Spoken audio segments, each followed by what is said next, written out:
All right, peace and welcome to the culture here on the BlackStar Network. I'm your host, Farajii Muhammad. Thank you so much for tuning in and being a part of the conversation, folks. Happy Wednesday. We got a lot to talk about. Let's talk about the latest coming out of New Hampshire, how former President Donald Trump his path is becoming clearer to being the GOP nominee. We'll talk a little bit about that. Also, folks, can we talk about how one judge is blocking the rules for same-day registration in the state of North Carolina? A lot is happening there. Later on, we're going to ask the question, are locks un-American? Remember that Texas teen that was suspended for his locks? The story continues, and it continues in the media with a full-page ad from the school system's superintendent. I'm going to share with you the latest, and I got something for you for Trends Post and Doing the Most. Stay with us. It's happening on today's edition of The Culture right here on the BlackStar Network. Let's go.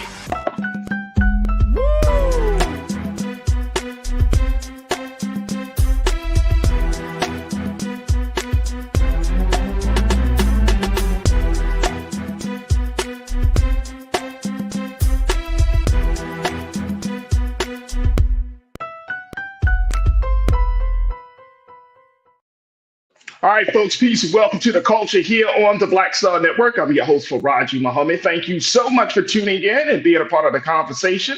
Happy Wednesday, folks. Good to connect with you once again. Good. So excited to chat with you about some of these issues and stories that we're going to be discussing. In a few moments, I'm going to be bringing my sister from another mother. She is an attorney out of the state of Florida.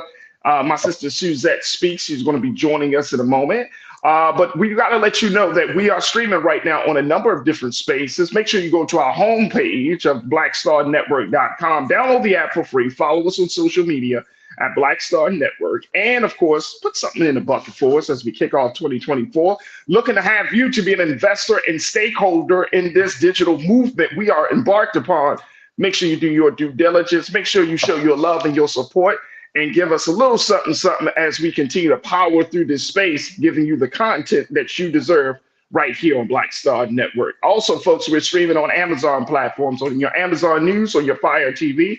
We're also on the Amazon Prime Video, so you can check us out there on the Prime Video app on the Live TV, The News, or find us on Amazon.com under Prime Video, the Live TV, The News. And we're streaming on Freevee Network. You can find us there on now under the news. We're on Freevee. Big shout out to Freevee for their partnership.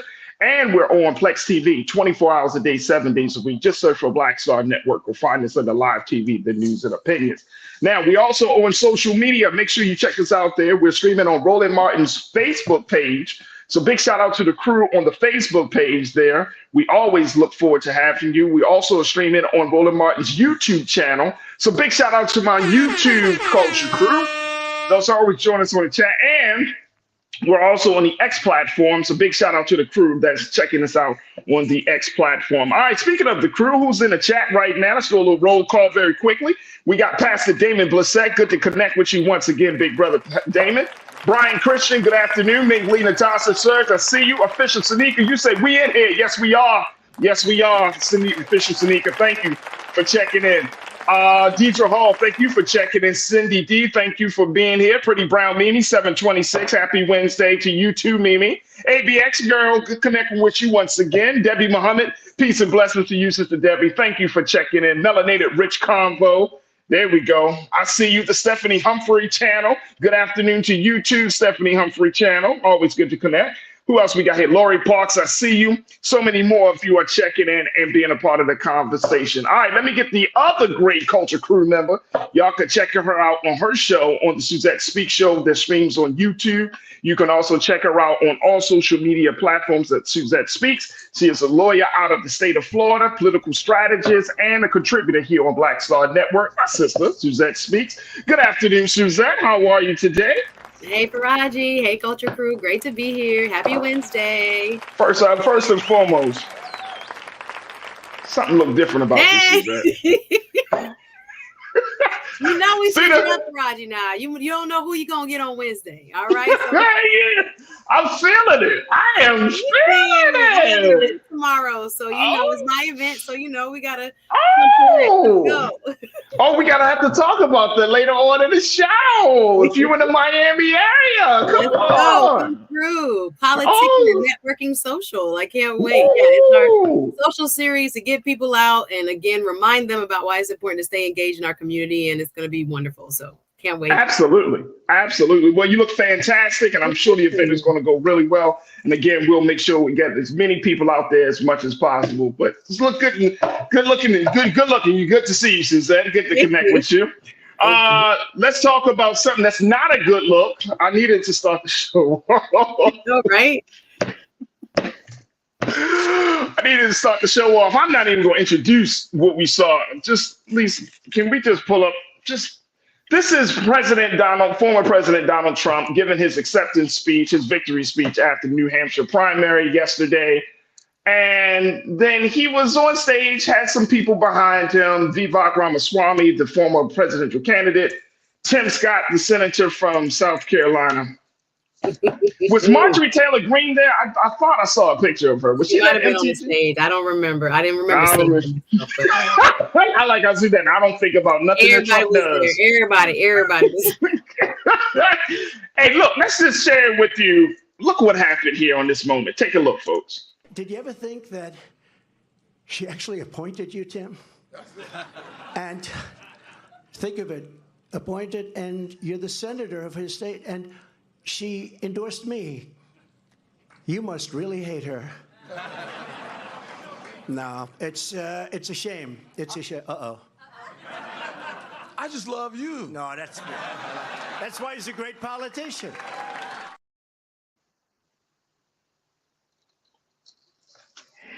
Brother, what should I say? Let me give him the respect. Senator Scott, what are we doing here? What are we doing? Like a I don't know, Transformers transform moment. I don't know. I love you. Man. What the hell, Suzette? Please explain. Yeah. What was that? It's really strange that grown men find themselves, morphing into whatever former President Trump wants them to be. And Tim Scott is a really strange case study of this phenomenon. It is kind of eye-opening to see the power he has over folks, the way in which they seem to leave their principles behind and take on this whole new identity. If you watched his endorsement video, I don't know if we have it, from this weekend where he was playing or cosplaying, I guess, a Baptist preacher and going hard in the paint for Mr. Trump. And the way, he also espouses his religious belief and being a man of, faith and dignity. It just seems like it does not necessarily align with what he's doing now and what he's saying now about Mr. Trump. But we could have to take a break. We could talk more about it right after the break. I guess so. I didn't want to give too much time to it, but I mean, if you are a Black Republican, you can vote however you can be a part of whatever political party. But if this guy is your model of a Black Republican, I don't know how you can do it. I don't know how you can do it. Look, we'll take a quick pause. When we come back, let's continue the conversation. We're just kicking it off here on The Culture. Make sure you join us as we're streaming live on Roland Martin's YouTube channel, and join us in the chat with our illustrious culture crew and on Roland Martin's Facebook page. Folks, it's The Culture right here on the BlackStar Network.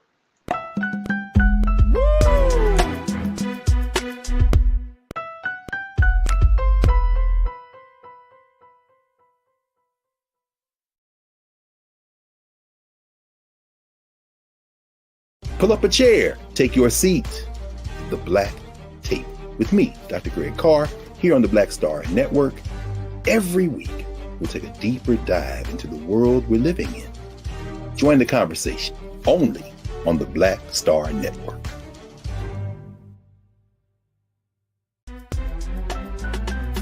I'm Farajii Muhammad, live from LA.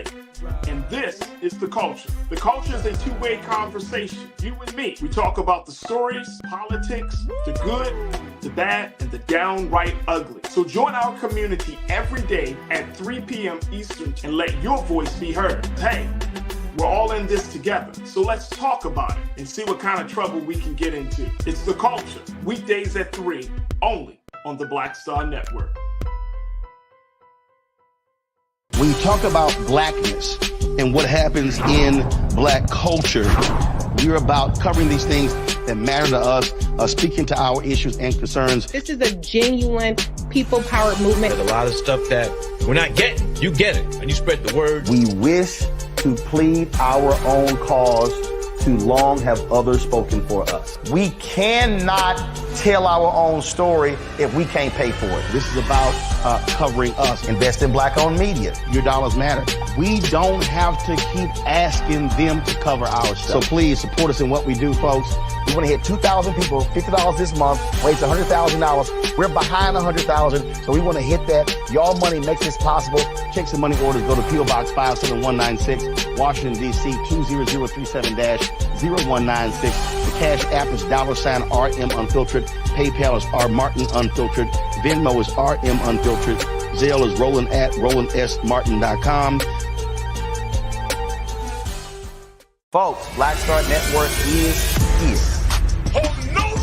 I'm real revolutionary right now. Support this man, Black Media. He makes sure that our stories are told.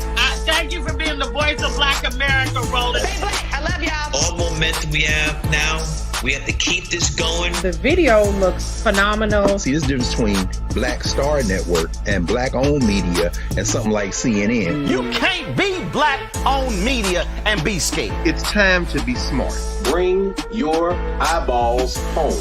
You dig?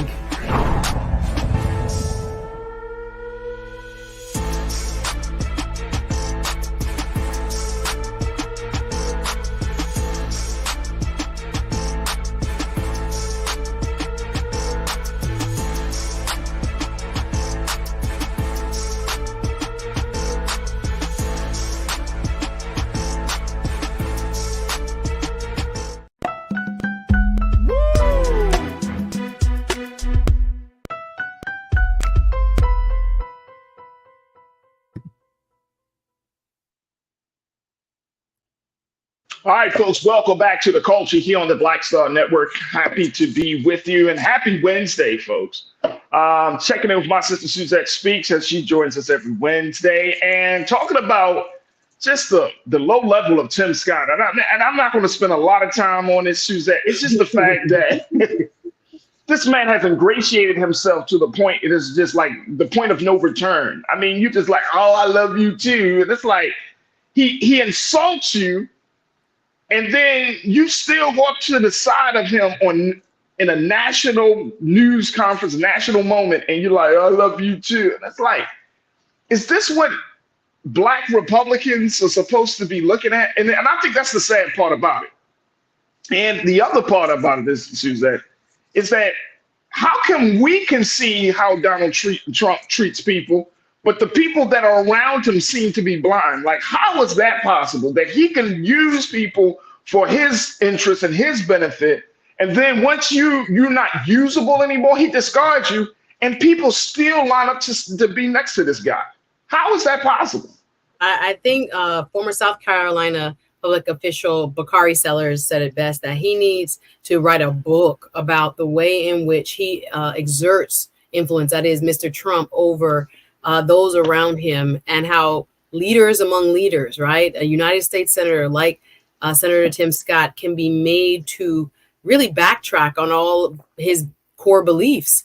If you watched his announcement this past weekend, his endorsement of his once rival, Mr. Trump, it was such a painful thing. Again, watching someone who seems to be acting almost to try to please, his now boss. It seems as if he is really auditioning for what many speculate is a vice president's consideration. He wants to kiss up. He wants to be ingratiated with the Trump camp in such a way that he would go about, selling himself, to the other side. Basically, he went from progressive legislation when he first got into the United States Senate, trying to work hand in hand with some other senators on like voting rights and things like that, to what we see now, which is a shell of a man, a shell of himself.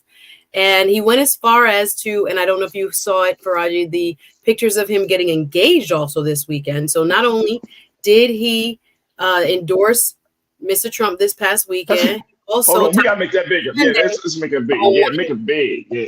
You know, Tim Scott is nearly 60, I think, and you know, people were questioning, especially from the Republican base, his marital status, being a single man and a bachelor. All of a sudden, there is quite some chatter, let's say, on X that, you know, people are wondering, you know, is he doing this for Donald Trump too? Did he need to get a wife in order to secure his spot as a possible VP contender? Now, it is totally, you know, folks speculating, but it seems kind of odd. You know, he introduced this lady, I think her name is Mindy, after one of the presidential debates, and folks thought, you know, is she a paid actor? What are we doing here? We never had seen a person. He had said he was with someone before, and then now here's an engagement. And again, this is just par for the course for a man that has lost his way in what he proclaimed at the beginning of this race, and again, now has bent the knee and is in full support of the former president. All right, so how does this play out? And I know this might sound crazy. Folks might be saying, well, why are y'all talking about this? But I'm really serious about this. Because we've seen some of the numbers, Suzette, I'm sure you've seen them. They say that now that President Trump is positioned, not to say he will get this, but he's positioned to get the largest number of Black voter support than any other Republican candidate in history, right? Especially among Black males. So I've seen that, you know, some folks say as high as 20%. I don't think it's that high. The last election he got was about 12%, I saw. But they said that it is possible that he's able to get it.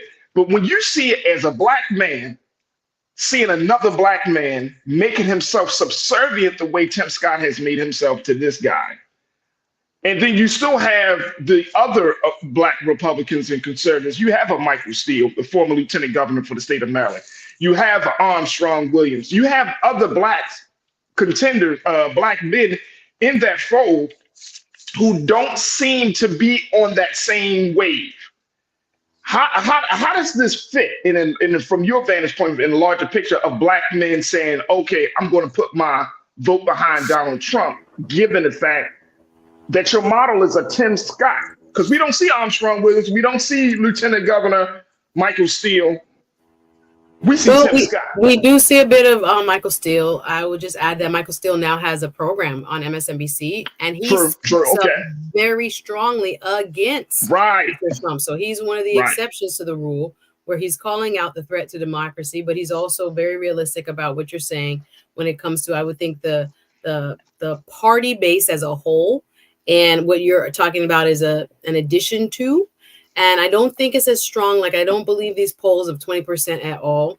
But again, the largest majority of Black men are finding themselves on the sides of Democrats. But we're talking about, I would say, 5 to 12, depending on the where you read, percentage of Black men, which is out of, I wouldn't say out of the ordinary, but a little bit more than what we've seen in past presidential elections as far as the support of Black men towards the Republican side. So I don't know if this is a strong trend. I think, again, there's a lot of misinformation when it comes to how Black men think and what they feel and who they're actually going to vote for.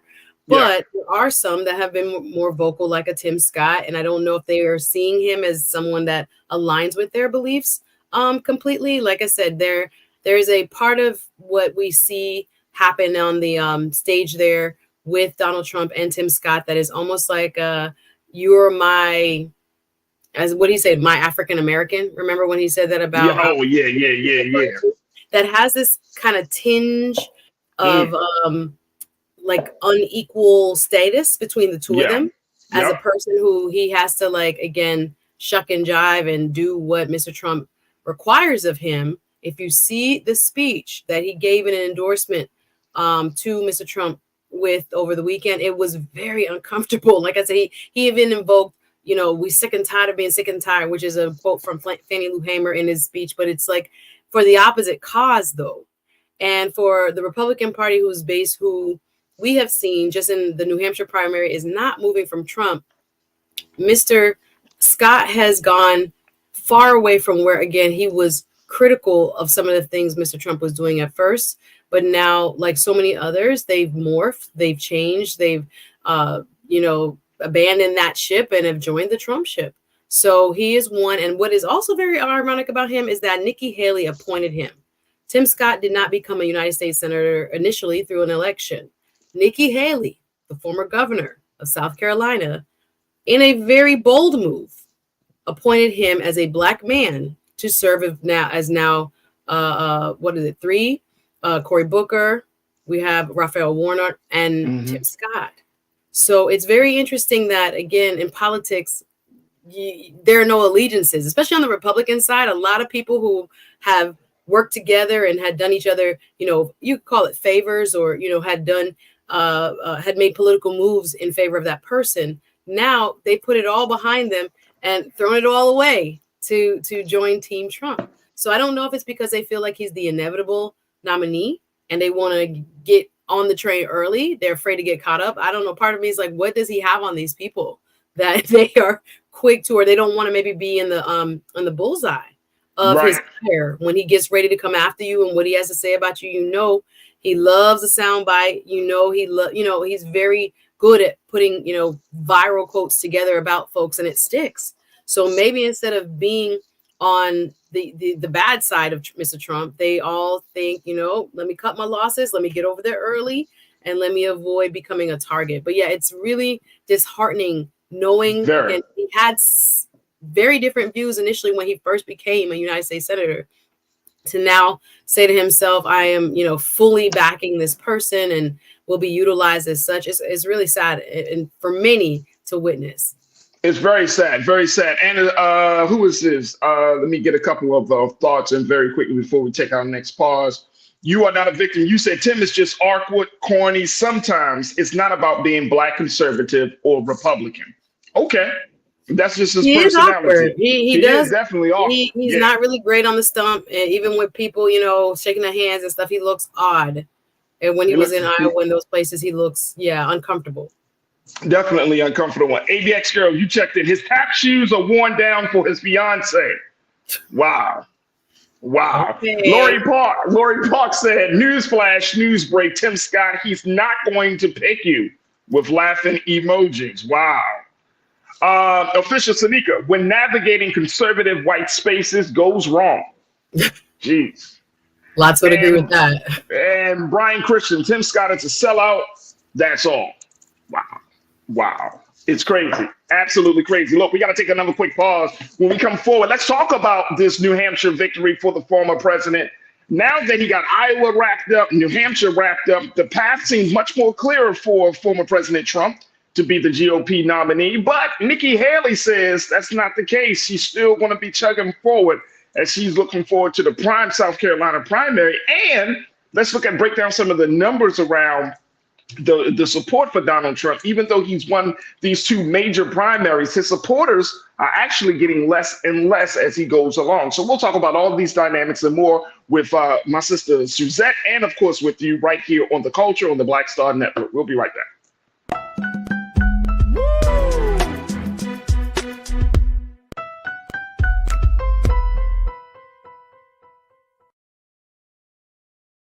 Hi, I'm Dr. Jackie Hood Martin, and I have a question for you. Ever feel as if your life is teetering and the weight and pressure of the world is consistently on your shoulders? Well, let me tell you, living a balanced life isn't easy. Join me each Tuesday on BlackStar Network for A Balanced Life with Dr. Jackie.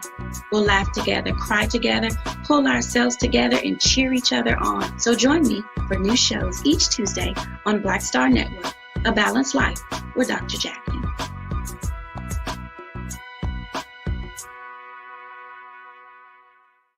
When you talk about blackness and what happens in black culture, you're about covering these things that matter to us, speaking to our issues and concerns. This is a genuine people-powered movement. There's a lot of stuff that we're not getting. You get it, and you spread the word. We wish to plead our own cause too long have others spoken for us. We cannot tell our own story if we can't pay for it. This is about covering us. Invest in black-owned media. Your dollars matter.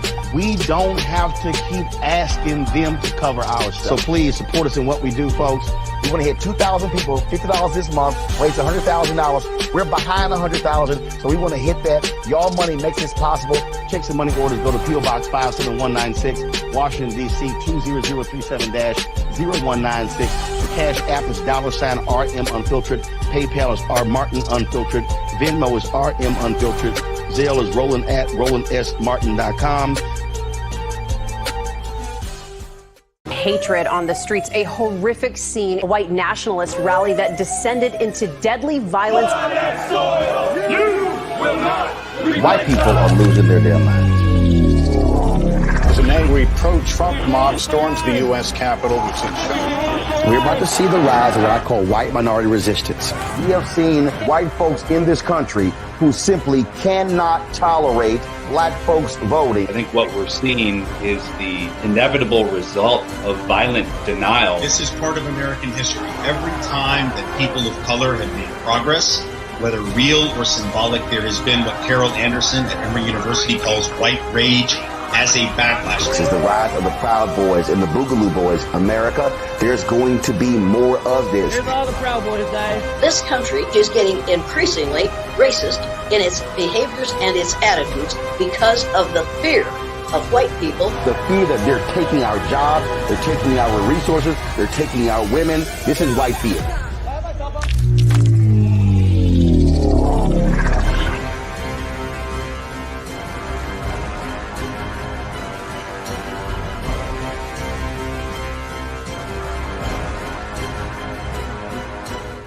Pull up a chair, take your seat. The Black Tape with me, Dr. Greg Carr, here on the BlackStar Network. Every week, we'll take a deeper dive into the world we're living in. Join the conversation only on the BlackStar Network. Don't you think it's time to get wealthy? I'm Deborah Owens, America's Wealth Coach, and my new show on the BlackStar Network focuses on the things your financial advisor or bank isn't telling you. So watch Get Wealthy on the BlackStar Network.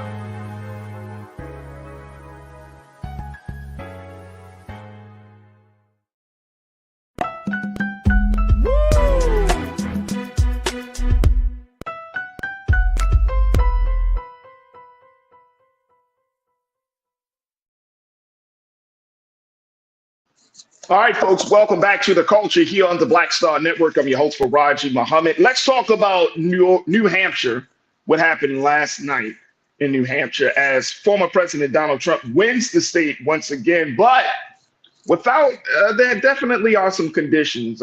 Even though he had a double-digit lead over his closest opponent, former UN ambassador and former governor of the state of South Carolina, Nikki Haley, Mr. Trump brought in a little bit over 30%, while Nikki Haley was brought in around about 17 and 19%. The fact remains that the president is still not as strong as he could be. And I want to share with you just some of the numbers from yesterday's win and the implications of it. Take a look at this. This is from NBC News as they did an exit poll. They found that while Trump won self-identified Republicans by 49 points, he lost independents by 24 points, and the makeup of the primary was fairly even split between the two groups. Self-identified moderates, 29% of the electorate, backed Haley by a whopping 51 points over Trump, while he won conservatives by 42 points. Meanwhile, just 13% of Haley voters said they would be satisfied with Trump's winning the GOP nomination, while 86% of her voters said he wouldn't be fit to serve as president should he be convicted of a crime. I'm going to go back to my sister Suzette Speaks, political strategist and attorney, to talk to us a little bit about this dynamic. Suzette, he's gaining, but he's losing at the same time. But he's winning just enough to to be able to get through these primaries. But some folks are very concerned about this. And I even saw some reports, Suzette, where folks say that they believe Haley is a little bit better candidate, especially given the fact that what she brings to the table. What do you make of this? How do we look at this? Is this the power, the influence, the grip that Donald Trump has on the GOP? Is it waning right now at this point? Or is it getting stronger? Because at the same time, he won 2 major primaries, Iowa and New Hampshire, clearing the path. There's nobody that's in front of him that's going to stop this train. So we're seeing some interesting dynamics here. Yeah, there are a couple of things going on at the same time. So first and foremost, Nikki Haley did much better in New Hampshire than was predicted. Again, you can't trust polls because it's what happens on the election day that really matters and who really shows up. So people were predicting that in New Hampshire, she might lose by 20, 30 points, and she came within 11. So even though that is not a win, it was what she called a win in her book. And we might have some of a clip of her announcement that she's going to keep going. Now, her next state is South Carolina. However, the demographics, right, the makeup of the people who vote changes from state to state. Her advantage in New Hampshire was that a lot more independents and Democrats, even small number of Democrats, came out and they voted for her. So among independents, she beat President Trump, but among registered Republicans, which is the main base of the party, Trump beat her by 50 points, and she beat him by like 22 points when it came to non-party affiliated or independent people. So because that primary in New Hampshire was open, she had a lot more people that were able to vote for her. Not every primary is like that. Sometimes it's exclusive just to Republicans who are registered, not MPAs. Not even Democrats, right? So New Hampshire helps her stay in the game. But there are people that argue there's really no path to victory for her long term. When she thinks that she can, make some headway in I think what it would be called Super Tuesday, which is March, the first week of March, where there are a bunch of different states at once. If she has enough money from her donors to hang on, she could have a point. But really, in every other primary poll where the Republican voters who normally come out are polled, Mr. Trump wins 2-1 some places, 10, 40, 50 points, depends on the poll. So it is looking like, again, if there's only Republicans who are allowed to vote, he will garner those victories. If it's open, and there are others who are allowed to vote in those primaries, she has a better chance. Now, what does this mean? Looking long term, in the snapshot of polling right now, if the election were held today and it was between Nikki Haley and Joe Biden, Nikki Haley actually, in some polls, bests Joe Biden. She would do better, many would argue, in the general election. But the caveat is that she first has to get through the Republican primaries where the numbers are stacked against her. So there is a position that many people are taking that maybe right now she is actually setting herself up for 2028. It's not about her trying to win right now. There are others that argue that Nikki Haley is trying to set her up to be vice president. Would Trump pick her at this point? Now that she's finally too little, too late coming after Mr. Trump in earnest? I've never heard her come up with so many points against Mr. Trump as she has had in the last couple of weeks since Iowa and now New Hampshire. She's one of the few of his opponents who have really, instead of attacking one another, has now turned to him and said, this is a candidate of chaos. I think that moniker is starting to stick, candidate of chaos. She's repeated it so much so that people are starting to question again those more moderate Republican voters and those folks who sometimes consider themselves conservatives and sometimes don't. And they're non-party affiliated and switch back and forth depending on what election is happening and who they feel strongly about. So she does well when you poll the general population, but that's not who's voting right now. Right now, it's a primary, only Republicans mostly in the states that are coming up.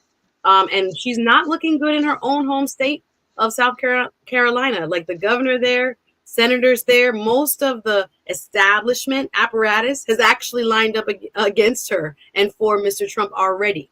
So if she doesn't win her own state, there are people who are going to say, drop out, drop out, drop out. She's probably going to, according to her video, I don't know if we can play it, with her remarks during her speech, during the New Hampshire second place finish that she had. She said she hold on. She's like, no one's pushing her out.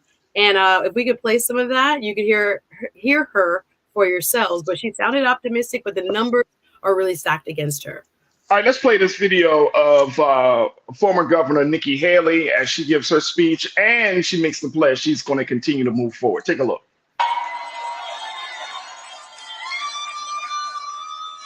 This race is far from over. There are dozens of states left to go. Now, I've long called for mental competency tests for politicians over the age of 75.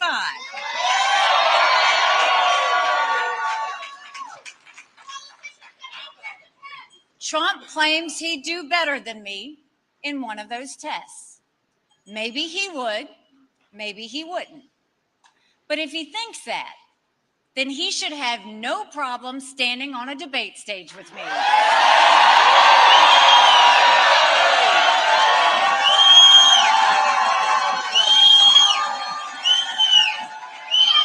But South Carolina voters don't want a coronation. They want an election.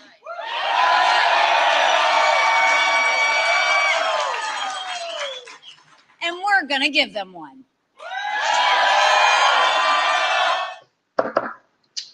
That was from The Guardian. This is very interesting. This is a very interesting thing because she's essentially running against the guy that put her in a position of power in some ways, at least brought her to the White House.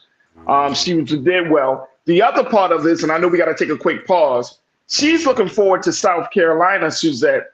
But I read that Lindsey Graham said, this ain't Haley's country, this is Trump country. Essentially, some of the folks you gotta twist it, Nikki. We ain't picking Nikki, we picking Trump. Yeah, like I said, the establishment is fully backing Mr. Trump. They say on the ground there, you see Trump flags in the supermarket, everywhere you go. So yeah, we'll see. We'll see. She has a fight on her hands. We'll see what the numbers actually end up being. I wouldn't let polls deter me, but it doesn't really bode in her favor in her own home state for right now. Hey, look, we got to take a quick pause. I'm going to pick Suzette's brain on something that I saw relating to this whole conversation. Crew, I want to get your take on this as well. Y'all don't want to miss this next point that we got to make on the other side. Stay with us. It's The Culture right here on the BlackStar Network.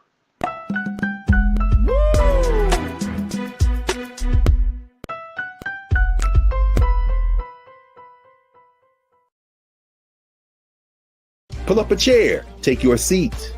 The Black Tape with me, Dr. Greg Carr, here on the BlackStar Network. Every week, we'll take a deeper dive into the world we're living in. Join the conversation only on the BlackStar Network.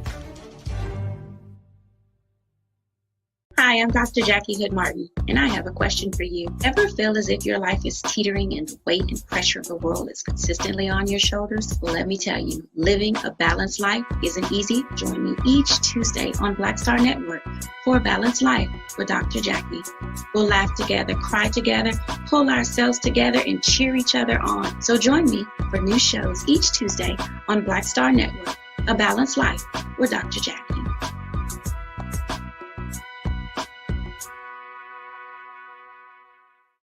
Don't you think it's time to get wealthy? I'm Deborah Owens, America's Wealth Coach, and my new show on the BlackStar Network focuses on the things your financial advisor or bank isn't telling you. So watch Get Wealthy on the BlackStar Network.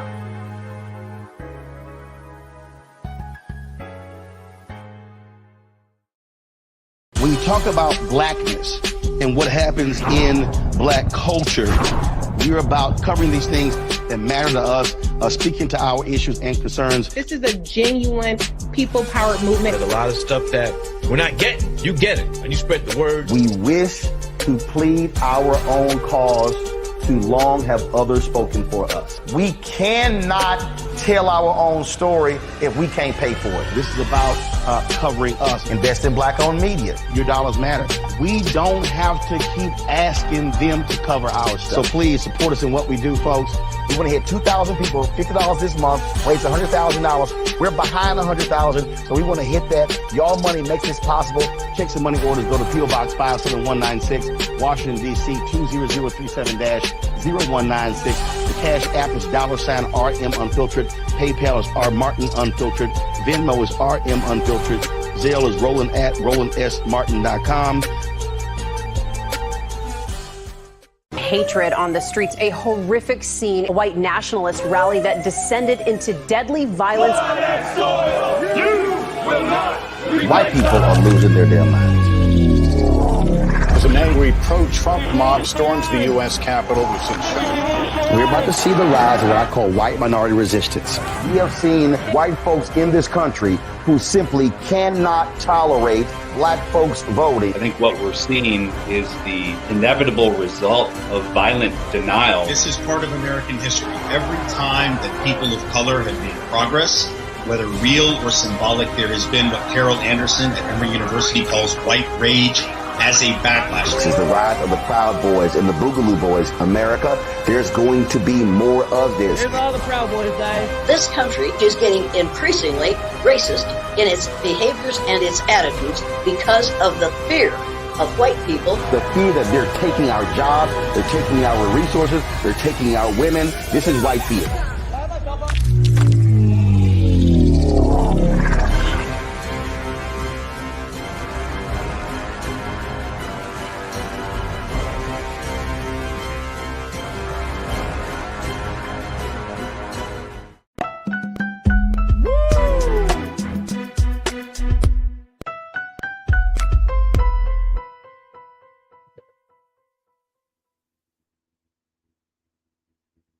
All right, folks, welcome back to The Culture here on the BlackStar Network. I'm your host, Farajii Muhammad, joined by Ms. Suzette Speaks. And we're talking about the New Hampshire primary that happened last night, talking about the dynamics of former President Donald Trump winning the primary, losing supporters, and former Governor Nikki Haley continuing her campaign. Now, this is not trying to throw a curveball at you, Suzette, but I saw this piece with Michael Harriot from the Grio. He wrote this piece.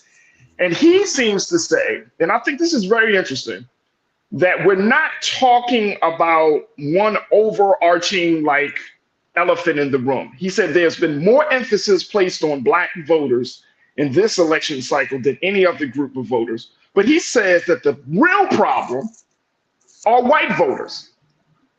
The white voters. He said in 2020, the white vote made up 67% of the electorate. Yet pundits are willing to hopscotch over the white vote because they already know what white people will do at the ballot box. Whether it is Democrat or Republican, white voters have not been as concerned with party politics as much as they have been obsessed with whiteness. I'm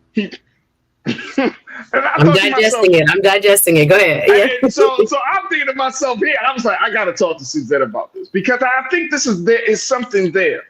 And he went on to say, it's almost like they're trying to build a narrative. White voters are the reason why democracy is in peril. If it was white insurrectionists who stormed the Capitol, white people put them dim-witted election deniers in Congress. It was white voters who helped install Supreme Court justices who stripped away reproductive rights. It was white people who are banning affirmative action, abortions, and American history. While the black vote is important, the only reason the subject is even worthy of discussion is because of what white voters keep doing. Someone should really talk about it. White voters matter.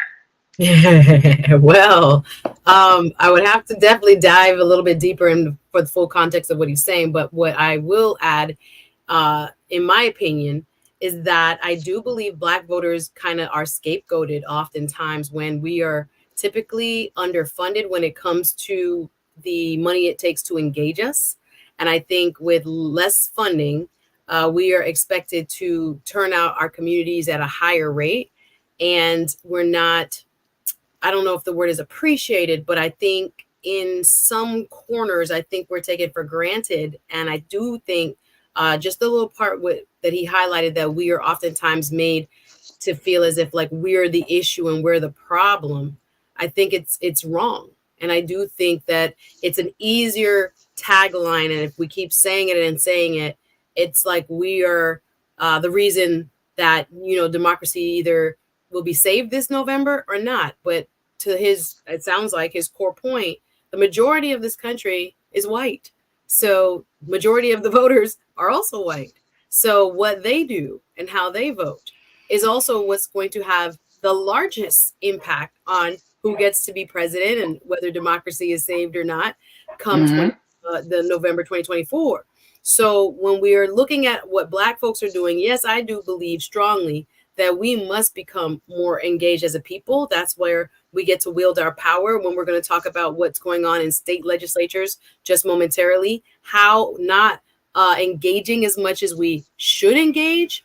We're seeing this kind of Republican takeover of state houses and state senates that really make rules for each state that kind of break our backs, right? And set us back. I can talk about Florida all day with some of what the legislature is even doing right now in its third week of session and the bills that are being pushed forward. I'm cringing. And we already had several crops of bad bills that are getting rid of, for example, diversity and inclusion and other things on college campuses and removing state funding. I'm talking about from things like the Black Student Union, college Democrats. Right. This is being proposed right now, right, by bodies that are mostly Republican controlled. So to your point, and what I, again, not having read the article, I do think there's a lot of focus on us. And I do think because we are a swing vote population, if we turn out in numbers larger than expected in state elections, in local elections, and in national elections, we can be the difference maker in bringing, the country back to its center and its core. But I do think, to his point, people need to talk about how other demographics vote, how white men vote, working class white men, middle class white men, upper class white men. Same thing with white women. Yes. Again, there are exit polls that show that there are white women, especially in places like, South Carolina. I wish I had the actual polls in front of me to present the evidence, but, talking about whether they think a woman should be president or not. And many disagree with it. So they're not pro Haley. They think, it should be a man's job. So there are other gender demographics and racial demographics outside of the Black community that really impact elections in our country even more, but they aren't talked about as much. We get more of the focus and more of the blame. And again, I don't think we get the spending, the type of spending that goes into white communities. They're like, oh, everybody should just vote. That's not how it works, right? There's reasons why in Iowa, this is $1 billion, caucus, right? Billions of dollars go into knocking doors, go into TV and radio ads and newspaper ads, right? And having people on the ground, getting people to the polls. It has to have a grassroots apparatus. People are busy. People are trying to survive. It just does not necessarily happen. And I think this idea that, if Black people love this democracy, they would just vote. There's money, tons of money that is at the top. That's right. It would be the folks who are the consultant class and the folks who tell Democrats or tell Republicans what to do when it comes to what to say in the ads, down to the person that gets $10 an hour or $20 an hour to knock on the door. There's money spent in droves, but for whatever reason, from both parties, when it comes to our community, they want less investment, but they want higher results, and that doesn't work. That doesn't work at all. Tiz, you checked in and said, Farajii, white people will always put themselves first. People always say race doesn't matter. But when it comes to power control, it matters, in my humble opinion. Tiz, I can't disagree with you on that one. I think and I'm going back to what Michael Harriet said, and y'all should check it out. It's in the Griot. But it opens up the conversation about where their allegiance lies. And I'm saying as a voter, as voters, right, where their allegiance lies. And to the point that as much as we do put the emphasis on Black folks and Black voters, we are 13% of the country's population. 13%. So in the last election, the majority of white women voted for Trump. Like that doesn't get played out there as much. But you know what I'm saying? Like it doesn't. And Suzette, I'm glad you brought that up because it doesn't make sense that we're having conversations about all of these things, but the main block, the main voting block that really needs to have some different conversations, not even in the discussion. We put it on blacks. We put it, like you mentioned, we put it on blacks. We put it on Latinos. We put it on LGBTQ. I'm about to say LGBTQ and others. You know what I'm saying? Like, we put it on all these marginalized groups, but the majority of the voters come from white Americans, and folks are acting like it's all cool because and a majority of them don't necessarily, depending on the state, vote Democrat. And that's the thing. So if we're looking at, and I've said this, that if you're looking at the candidacy, the presidency of Donald Trump, that is a reflection of white America. Not a reflection, because I don't think in mass black folks would vote for Donald Trump. And you got to be careful with that, Farajii, because you'd have to say the base of the Republican Party. The base, so they that's happen right. to be You're absolutely white, correct. but they have I'm not saying that it's in general. Evangelical, so-called, different types of, like, again, remember, we're looking at what, 100-some thousand people total that voted in Iowa. I think in New Hampshire it was like 300,000, if I'm not mistaken. You know, like, these totals are not everyone, obviously, but the majority of them happen to also be white. But we have to dig into why they vote the way they do as far as their policies and politics. And right now, those who have shown up, again, this is not yet a general election. This is just a small part. Remember, they said about a third of the Republican Party, that's the religiously voting, always going to the poll base. A third is MAGA, but they show up no matter what. You see, Iowa was -25. It was freezing, and they got up. And so the fervor they went to the polls with to vote for Mr. Trump, that's what hit different. You have folks that support Joe Biden. Don't let the polls fool you. There are people that know that what our country might become under a Trump administration could be very dangerous based on what we just saw in January 6th and beyond, right? Yeah. But the fervor, the folks that the exit polls, talk to, when they talk about Mr. Trump, they feel like he feels them and he's one of them, and they are so committed. Like the enthusiasm gap is what they call it. It's just so blatant. We definitely have to address that and why. But again, it's a small amount, about a third of the Republican Party that's really controlling the whole party. But because they have the loudest bullhorn, that's right? crazy. They have that enthusiasm. They don't vote. They tell their friends, they put up a flag, they ride around in their truck, they go ahead and they do everything they need to do to be very visible. Others feel pressure to say, oh, well, that must be the majority. It's not. So we also have to look at, there are within the, general white population, there are many different subsets of people. So we got to break that down even more. But I understand, again, the general premise of what he's saying. We don't spend enough time talking about the white voting population and what they're doing and its impact on election outcomes. Huge. I just wanted to throw that out there, Suzette. You know what I'm saying? Because I feel it's an interesting conversation, and I think that as we move forward, it's going to show up more and more. But we need to change the dynamics of this. Look, we got to take another quick pause. When we come forward, let's talk a little bit about how one particular judge. I want to get Suzette's take and your take, folks, on how a federal judge has blocked rules for same-day voter registration in the state of North Carolina. We'll talk a little bit about that. Also on the other side, we're asked the question, are lots un-American? This is based on the story, the ongoing developing story of that teenager from the state of Texas who was suspended because he wore his hair a certain way, and how the superintendent of schools in that school district put out a full-page ad defending the decision to suspend this young brother. We'll have that, and I got something for Trends Post and doing them all. So you don't want to miss the next hour here on The Culture, right here on the BlackStar Network.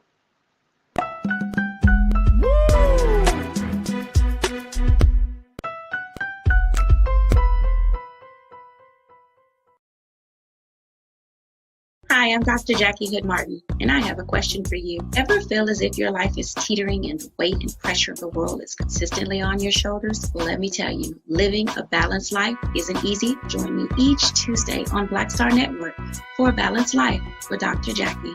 We'll laugh together, cry together, pull ourselves together, and cheer each other on. So join me for new shows each Tuesday on BlackStar Network, A Balanced Life with Dr. Jackie.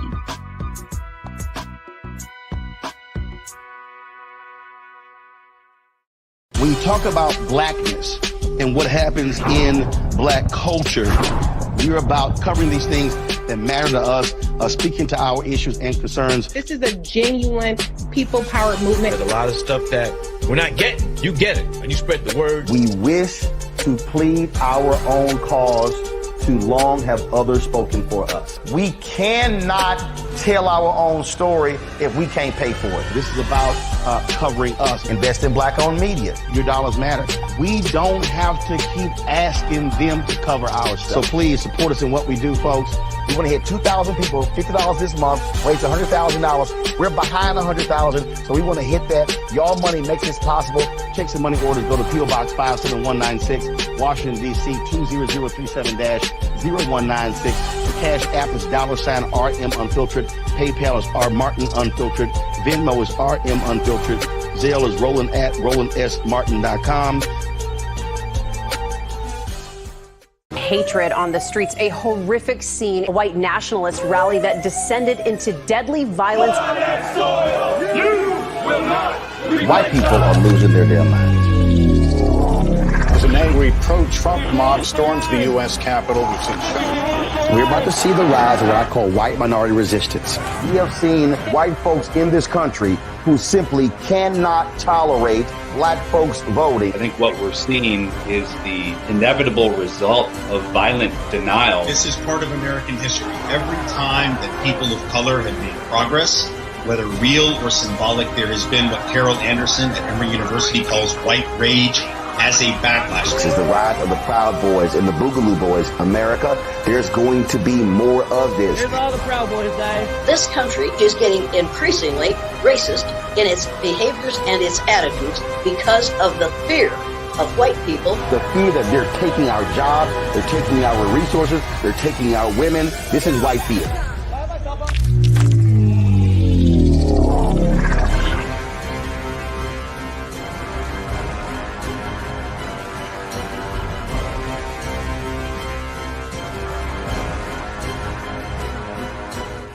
Pull up a chair, take your seat. The Black Tape with me, Dr. Greg Carr, here on the BlackStar Network.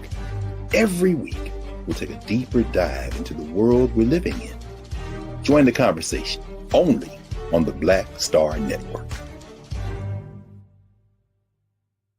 Don't you think it's time to get wealthy? I'm Deborah Owens, America's Wealth Coach, and my new show on the BlackStar Network focuses on the things your financial advisor or bank isn't telling you. So watch Get Wealthy on the BlackStar Network.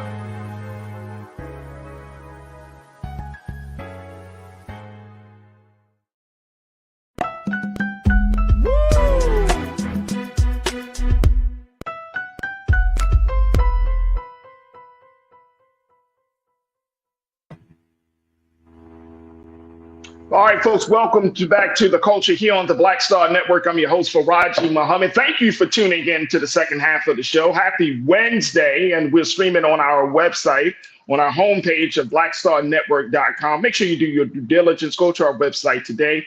Download the app on all of your devices for free. Follow us on social media under BlackStar Network, and we ask you that you give something to help us in this digital movement we are embarked upon. So again, check us out on BlackStarNetwork.com. We're also streaming on Amazon platforms, on Amazon News and your Fire TV. We're also on Amazon Prime Video.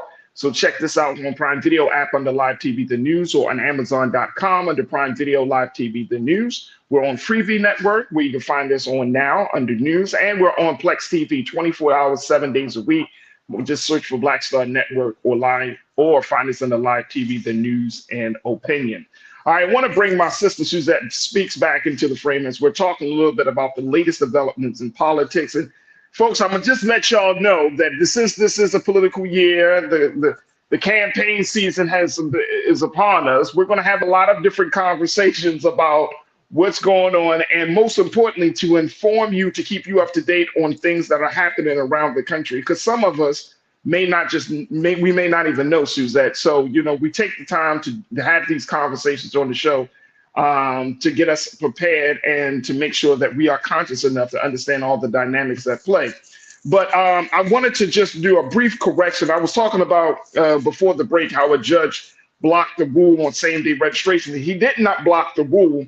He just he blocked the restrictions, certain restrictions on same-day registration in North Carolina elections, where they have seen over 100,000 new registrants that have sought "quote-unquote" same-day registration in North Carolina during the past two presidential general elections. So there are some lawmakers down in North Carolina that are trying to make it even harder for some voters. And this judge, U.S. District Judge Thomas Schroeder, tells election workers that they can't nullify ballots by screening citizens who register and immediately vote during a 17-day period before a primary or general election through an altered method, unless applicant protections are created. So this is what this judge is essentially trying to do, is say, look, no, they do have the right to vote the same day that they are registered.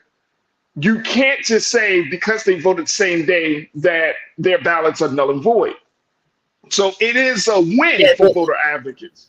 It is, and I also want to make one correction. Actually, 350,000 people voted in New Hampshire. Just so we have our facts straight. Yeah, thank you. The point you're making, even though this judge is trying to correct what the state legislature tried to do, the fact is they saw the numbers. 100,000 people in North Carolina registered and voted same day.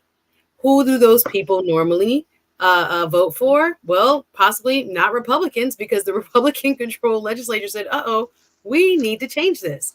We are going to try to make a law to nullify all of these registrations that happen during early voting, leading right up to the election day registrations. And the judge is saying, no, you could not and they're saying without proper process, take these people off of the voting rolls, discount their registrations and not allowing them to vote. Farajii, this is a trend across the country.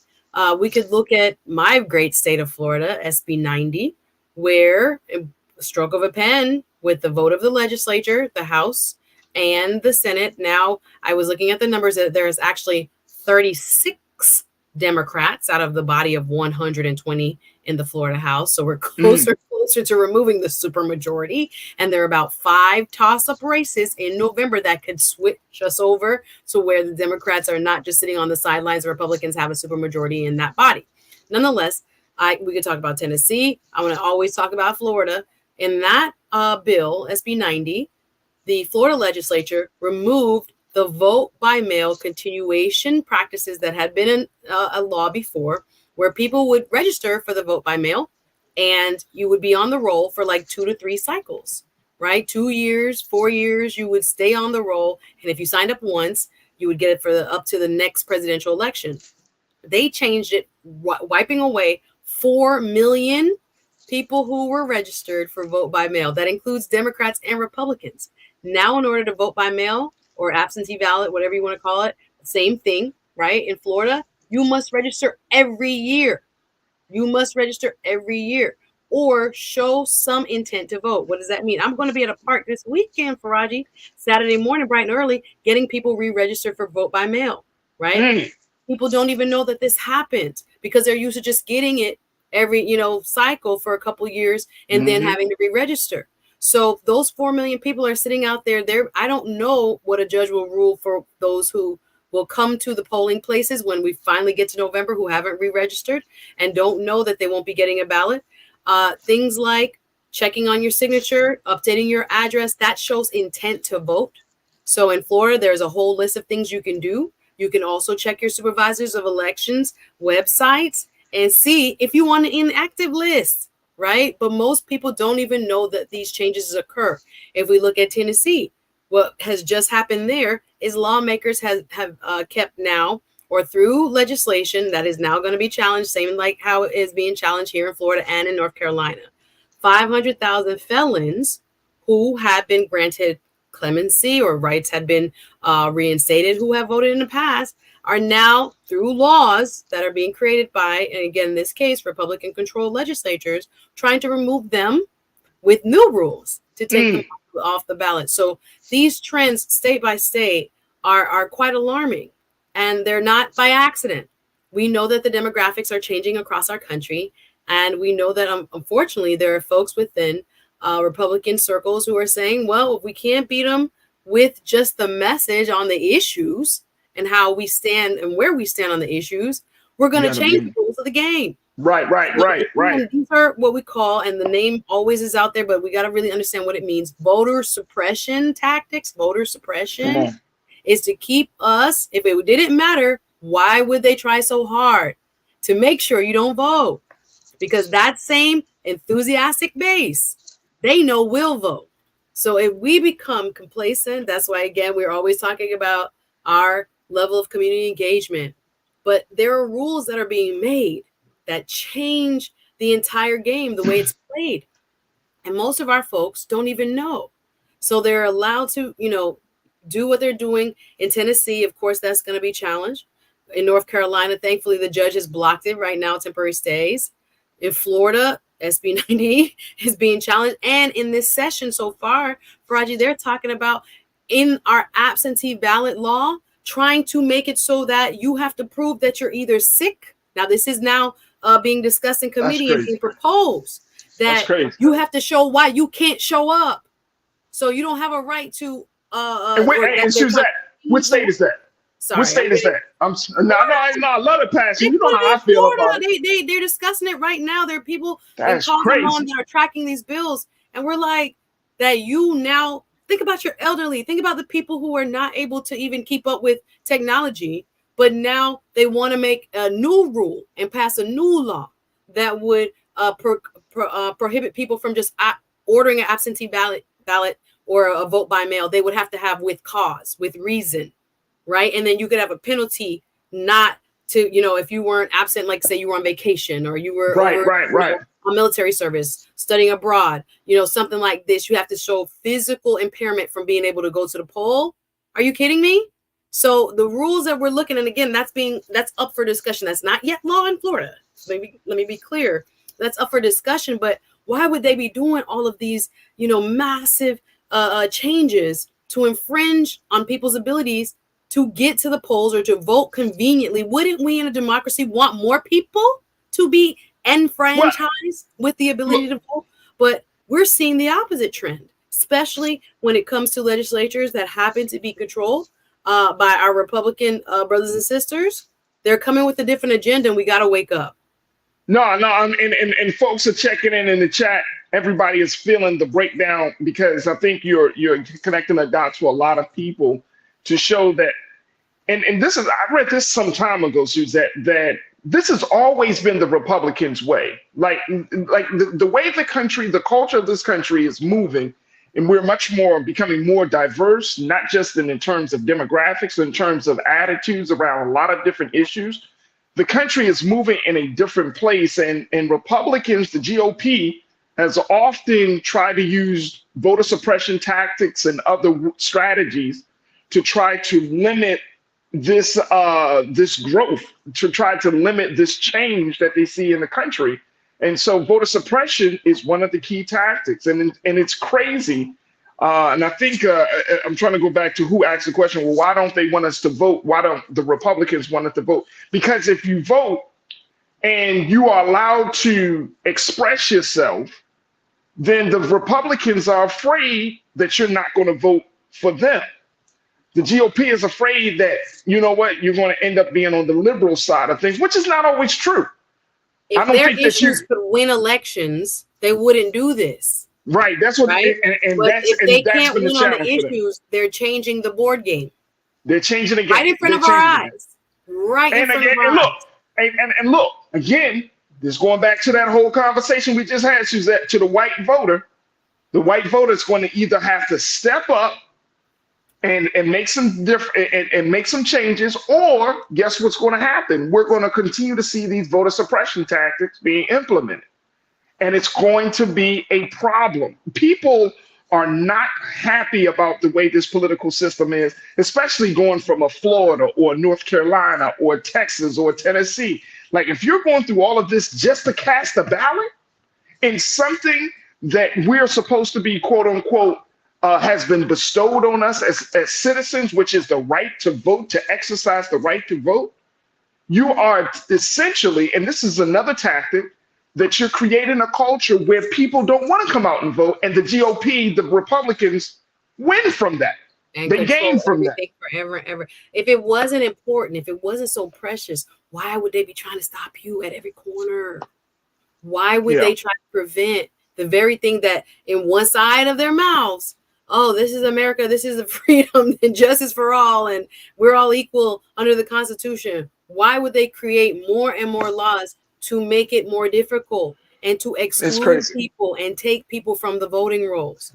Why? Because when you enfranchise more people, their issues may not speak to the needs of those people. And they want to, not by freedom of choice, force their agenda upon the country. You have to have the most popular ideas and the best candidates in order to win. That's how it's supposed to work. But instead, looking at the demographics and looking at how people feel, they won on the reversal of abortion. Thank you, Mr. Trump, for as what they're saying, 3 Supreme Court justices that turned it over. But now again, in the court of popular opinion across the country, everybody not feeling that. Right. So you've worked for it for 30 years. Now you have it. Now you trying to legislate 6 weeks less or complete bans from state to state. There are people both on the Republican and the Democratic side who are waking up like, wait a minute, I didn't sign up for this. This is not what I want my state to look like or my country to look like. Right. But instead, they're changing the rules. We out here playing, shuffleboard, and they playing checkers. Like we're saying that couldn't be fair. I think of the Cat Williams interview with Shannon Sharp, where he was like, "Why do liars lie? Because they lie." I'm not saying that everybody is a liar, but I'm just saying, what I'm saying? Why do people do stuff like this to disenfranchise others? Because of power, and they want to maintain control of who wins elections. If it did not matter, they would not try this terribly to keep people from the ballot box. It must be precious, because that base shows up. You can't tell MAGA nothing. MAGA gonna show up hardcore. I saw in interviews in Iowa, I'm talking about granddaddy, son, grandson, the little 7-year-old sitting up there. Who are you voting for? Trump. The little boy nodding his head. Trump. They're not playing. They're grooming also their next generation of voters in the process. What are we doing? But here's the thing. Here's what I think we do.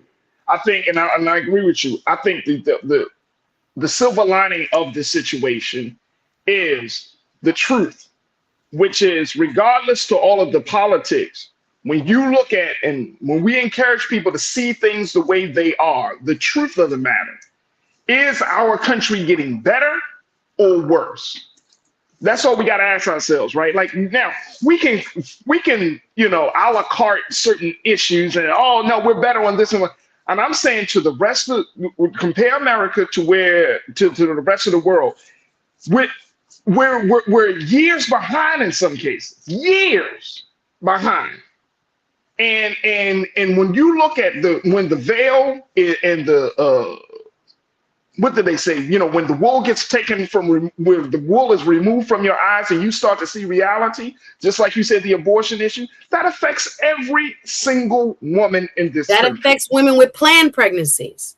There's so many things that can go wrong at the end of the day, the truth is going to come out. The truth is, and look, the truth is going to come out. And when the truth comes out, then political party allegiance starts to fall, because after a while, people will be like, just like you said, this ain't the country. This is not the state I want to live in. This is, because when you have your daughters or when you have your sons and they grow, and you can instill a whole bunch of stuff in your 7-year-old, right? But guess what? We're living in a time where children are becoming more educated than their own parents. Mm-hmm. And when that 7-year-old gets to 17, 18 years old, it's going to be a totally different America. When that young white 7-year-old is idolizing Black hip hop artists, Black sports figures, and when the reality of life starts to hit that 7-year-old, he's going to be a different he's going to be a different child growing up. This is a very serious situation. It's a very, very serious situation. We cannot, let's hit the break. Sorry. Yeah, we cannot be apathetic and just like they're taking kids to the polls, find a child, your niece, your nephew, your baby cousin, whoever, and you take them to the polls. They are also conditioning them to realize how important that vote is to their political power. Instead, what is our culture saying? Are there some that are saying, oh, it don't even matter. Why am I going? You know, they still gonna play the Illuminati, gonna play, or whatever is being said. Like, we have to think about that. Why are we saying that? And we're seeing the opposite. They don't care, you know, Nikki Haley, whoever, they're coming out for their boy. They understand what that vote means and the power of it.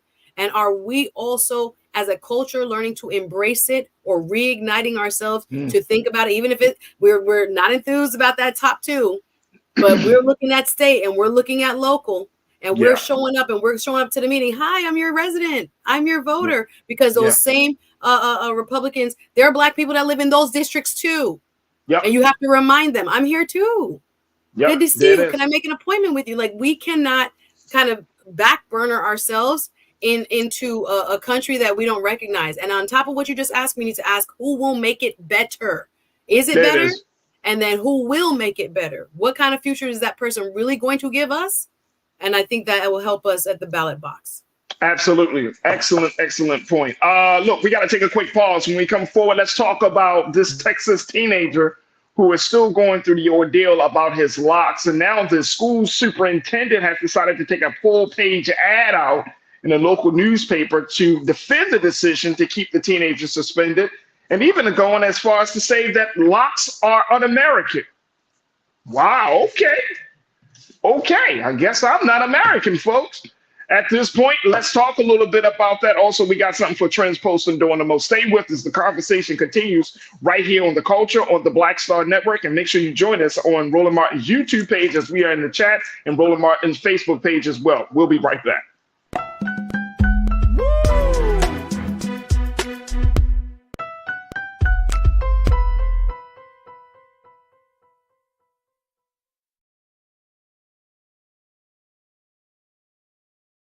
When you talk about blackness and what happens in Black culture, we're about covering these things that matter to us, speaking to our issues and concerns. This is a genuine people-powered movement. There's a lot of stuff that we're not getting. You get it, and you spread the word. We wish to plead our own cause. Too long have others spoken for us. We cannot tell our own story if we can't pay for it. This is about covering us. Invest in Black-owned media. Your dollars matter. We don't have to keep asking them to cover our stuff. So please support us in what we do, folks. We want to hit 2,000 people, $50 this month, raise $100,000. We're behind 100,000, so we want to hit that. Y'all money makes this possible.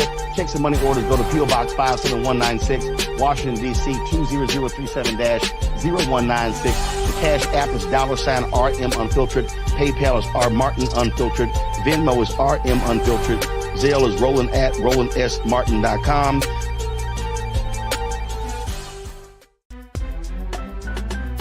I'm Farajii Muhammad, live from LA.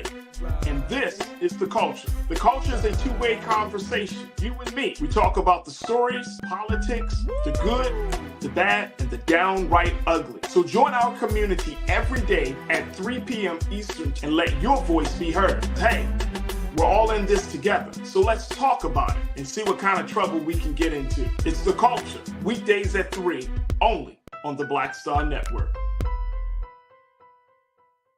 Folks, BlackStar Network is here. Oh, no punching! I'm real revolutionary right now. Support this man, Black Media. He makes sure that our stories are told.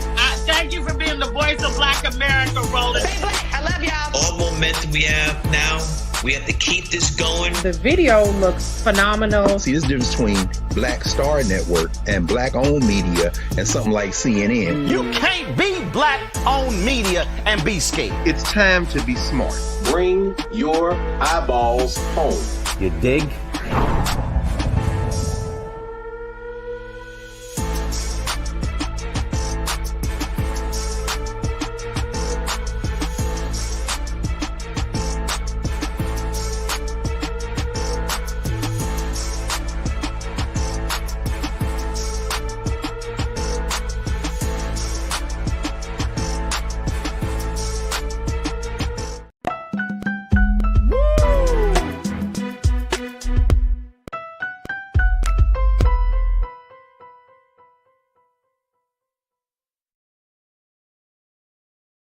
All right, folks, welcome back to the culture here on the BlackStar Network.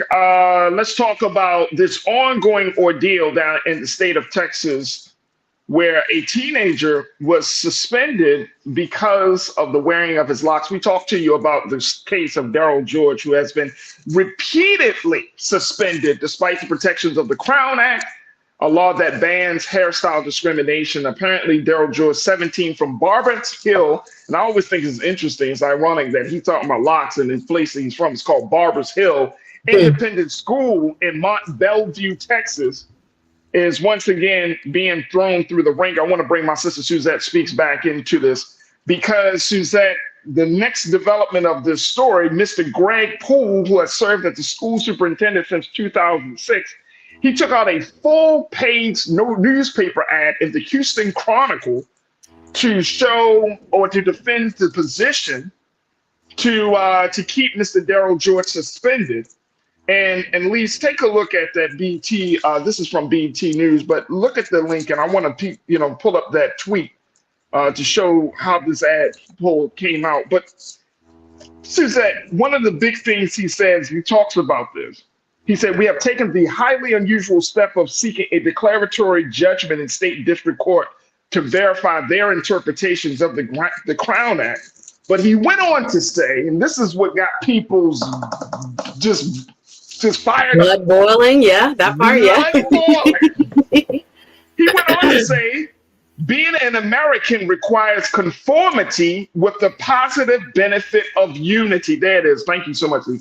Let's make that bigger, please. This is, as you can see, folks, this is the page from the Houston Chronicle. Greg Poole, that's his picture in the middle.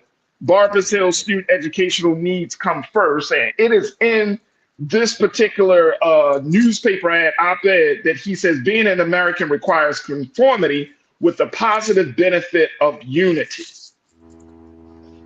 Are locks un-American? What are we, Suzette, my sister? This is, and I'm asking this question because people are asking, is this un-American?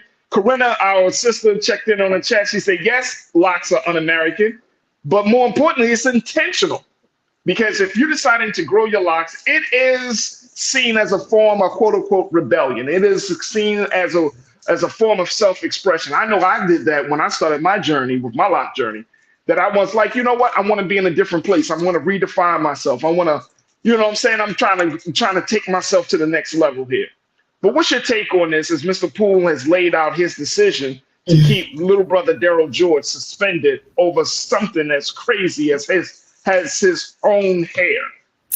Yeah, this ongoing lawsuit is quite frustrating to those who are watching from the outside. And I will present, just as we do here fairly, the other side of the argument, which is that not only did he write this op-ed, and we can talk about that in specific, but the school board on behalf of the superintendent is arguing that there is no violation of the Crown Act here because this is an individual school policy where Mr. George, Daryl George, signed the dress code and agreed to the dress code. And in the dress code, it states that a young man's hair cannot be limited to, it doesn't define locks, but it says it can't be longer or extend below the top of their collared shirt, below their eyebrows, or below their ear when let down. Now, we've talked about this story several times here on the show. And we've seen Mr. Daryl George's and the student who has missed majority of his senior year, I believe. And it's because they continue to suspend him because his locks, even though when kind of braided up and put into a nicely coiffed style where they're up and back and off of his shoulder and away from, his eyebrows and his ears, there is still being defined as too long according to this policy. Well, it ruffled a lot of people's feathers with how this was written, this op-ed. And again, this man really believed he was so right that he put out in a newspaper a one-page, took out an ad and wrote his opinion about what needed to be done and why this was important. And the hill he chooses to die on is to call it the need for conformity. I think there are many in the African-American community who heard proximity to whiteness as conformity. And I think that's where he has kind of lost a lot of credibility to those he serves. Now, of course, I'm sure he's not the only young man in the school district with locks and sporting locks the way he does. But the fact that it seems as if this is an attack on what is a uniquely African-American expression through this particular hairstyle, that there's more than just conformity as what the school board superintendent may be seeking. And again, there are people who seem to allege that there is much more of a racial undertone to what was written in that op-ed. And I would encourage you to read it for yourself and see what you read between the lines.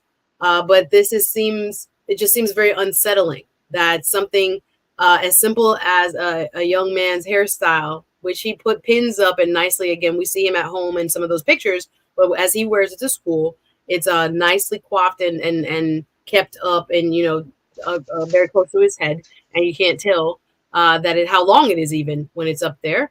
But it has become a very lightning rod issue for those who believe that he should be able to express himself fully in a style that, again, is uniquely African-American. That's why the Crown Act itself was created, to protect any type of discrimination. That's what they're suing under. And whether it will stand up in court, we'll see. But this was this superintendent's attempt at trying to define what conformity looks like and how important conformity is. And again, there was much interpretation given to those words and how much it didn't emphasize that there is more than one way to be American and to express oneself. And that conformity, again, aligned more with the Eurocentric idea of conformity. I agree. Cindy D, you said this isn't the military, it's individuality at question here. Absolutely. This is a young man going to school. This is a hairstyle. This is not the military. So I'll totally agree. Stephanie Humphrey channel, you said, how can they tell how long young brother George's hair is when it is up? It is in an up style. Facts. That's facts. Well, I can't wait till this lawsuit is actually disposed of, because every minute since December, he had another 30-day suspension. He's missing out on learning. Like, that's the whole other part of it. So I don't know how quickly in Texas this will move along. But they're claiming, again, it's a violation of the Crown Act on his side, Mr. George's side. But we'll see. We'll see if this is where the Texas superintendent will lose on that conformity argument. Absolutely. Ming Lee, Natasha Surge, you checked in and said all this policing bodies need to stop. That's where we at right now. Well, that's why we're doing a lot of what'd you say? This is that? I said, well, that's why they made the Crown Act, because this is nothing new. I remember the video of the young man who was a wrestler, and according to the referee, he couldn't have his locks, and they said and they cut this man's locks off like right before he went to wrestle. Other young ladies in braids. I'm watching our teammate take out the braids. I remember in high school playing sports as well, and with people with braids and different things, you would get a penalty for it, or you couldn't play with it. It affects a one group that disproportionately is looked at as being otherized more than anyone else. And that's African Americans. And our hair has been seen as a political statement more than anything else. The natural way it just grows out of our head is controversial. So I don't know where this lawsuit will end up, but there's, a lot of folks that disagree with the superintendent's conformity contention and read it more as being, this is too black, as opposed to just being like, this is about meeting the dress code of your school. Absolutely. The ABX girl, you say we have to think twice about moving to a place where demographic percentage is under 10%.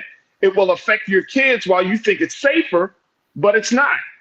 I mean, people look at everything. I see Corinna Denise in the chat. Look at the school board makeup. Texas and the big cities are very blue, are very Democratic. Houston and those, big cities. But again, you have a lot of different folks in the state legislature who would see it very differently. Yeah. So we'll let the courts decide this one. Hey, look, we're going to take a quick pause. So I'm going to get some more feedback from y'all crew about this. And I got some other points I want to bring up as it relates to this, because this is absolutely insane that this little brother, 17 years old, is going through this whole situation. And he's already spent 80% out of the classroom. And we're still at this place. And this is going into the month of February. Wow. We have a lot of work to do, folks. Stay with us. The conversation continues on the other side, right here on The Culture, on the BlackStar Network.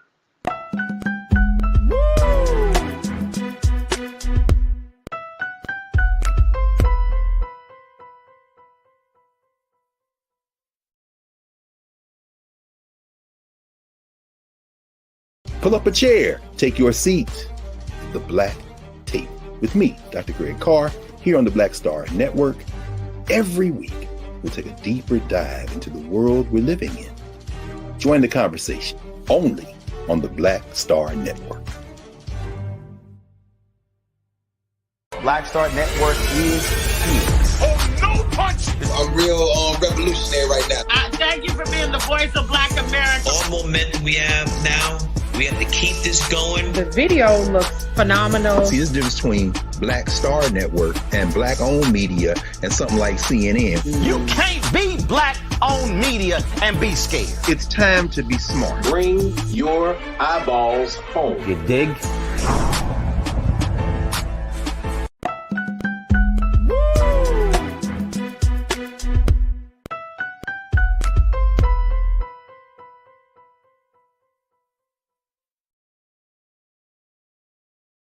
All right, folks, welcome back to The Culture here on the BlackStar Network. Checking in with my sister Suzette Speaks and you as we continue the conversation about this latest development in the ordeal of the Texas teenager Daryl George, 17 years old, out of Barber Hills Independent School down in Montview, Texas. How he is still the center of attention. That's Brother Daryl right there. Still the center of attention simply because of how his hair is, folks. And the school superintendent, Greg Poole, who's been school superintendent for Barber Hill since 2006, he placed a full-page ad, a paid advertisement in the Houston Chronicle to defend the decision to suspend Daryl George because of his locks, making a point, and I was reading talking about COVID and talking about the importance that everybody comes to the school and all of this stuff. Then, of course, he made the very, very side-eye comment that having locks is un-American and that we really need to be in conformity. If you're talking about being an American, that means that you must learn how to conform. And this, I don't know, Suzette, but it sounds like some form of dog whistle. Some old school Texas mentality type of stuff that we see and we have heard for many, many decades in this country, that we got to learn how to conform. And the more and more I hear this type of stuff, the more and more, for me, it just empowers me to say, no, we shouldn't conform. F that.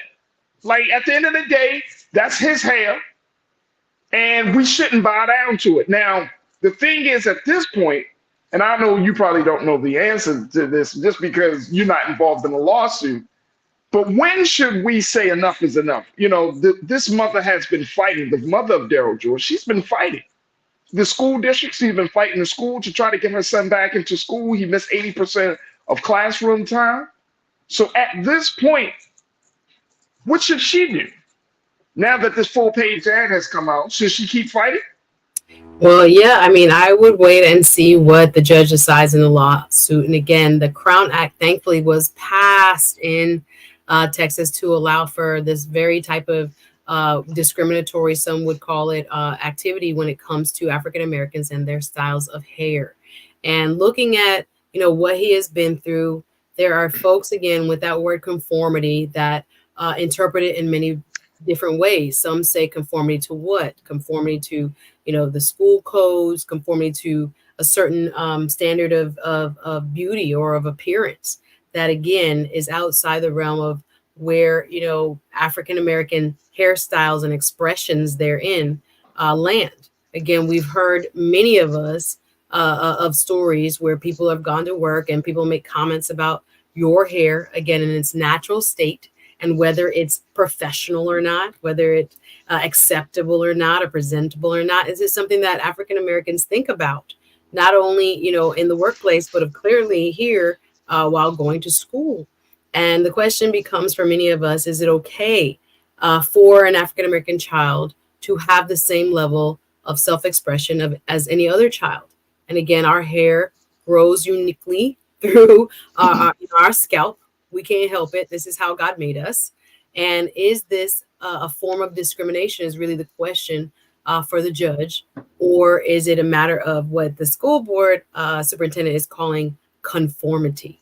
And again, that's a loaded term, and depending on who you ask, you're going to get a very wide range of opinions. But he felt so strongly that he was in the right. He wrote about it. And again, I encourage anyone watching us to please read the op-ed by the superintendent there from that school district to see if you agree with the arguments he's making.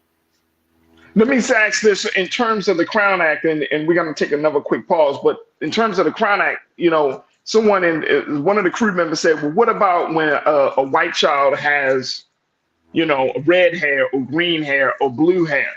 How does that fit in the larger, in this conversation? Do you think that would be that child would be singled out and ostracized and penalized for walking around with that type of hairstyle? I think it depends on their code. I have not read their entire school code of conduct and Okay. what they say about hair color, but the hair length is what is being used to apply to Mr. George so that he is suspended.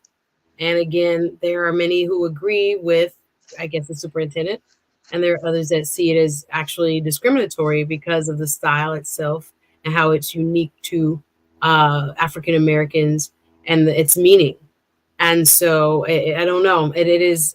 I don't know if that the color and the difference of color also falls outside of the code of conduct. But Absolutely. Yeah, hopefully there is a ground. There is a law to rely upon, right? So because you got to prove, what is it that he's in violation of, or the school board is in violation of. So the lawsuit is against the governor and the Board of Education there.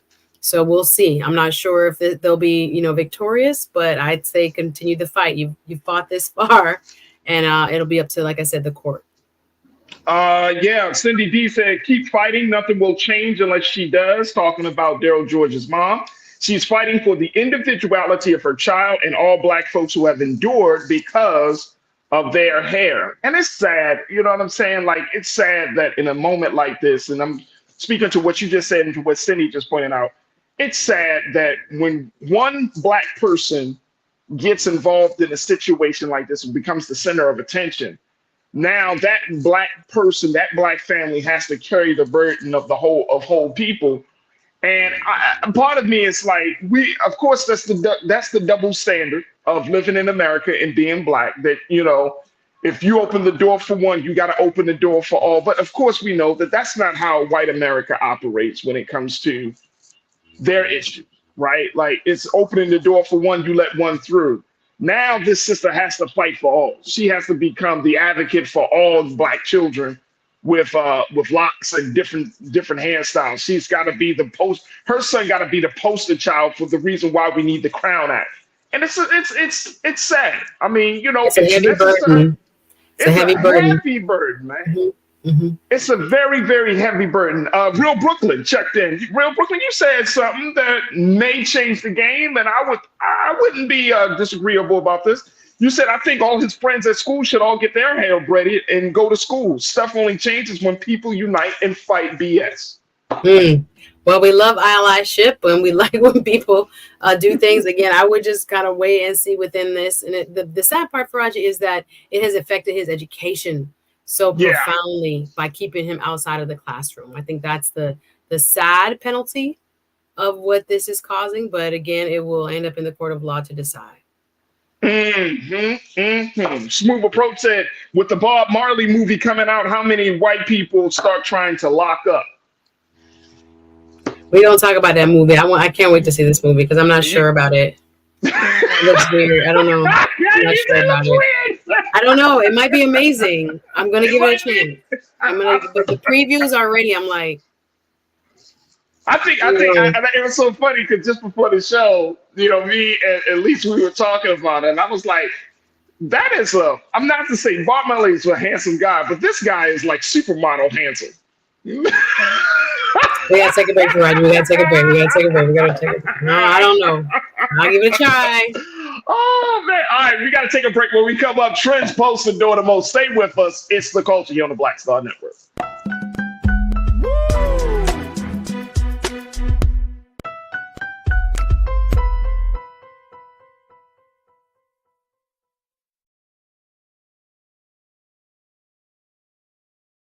Pull up a chair, take your seat. The Black Tape with me, Dr. Greg Carr, here on the BlackStar Network. Every week, we'll take a deeper dive into the world we're living in. Join the conversation only on the BlackStar Network. BlackStar Network is here. Oh, no punch! I'm real revolutionary right now. Thank you for being the voice of Black America. All momentum we have now, we have to keep this going. The video looks phenomenal. See, there's a difference between BlackStar Network and black-owned media and something like CNN. You can't be black-owned media and be scared. It's time to be smart. Bring your eyeballs home. You dig?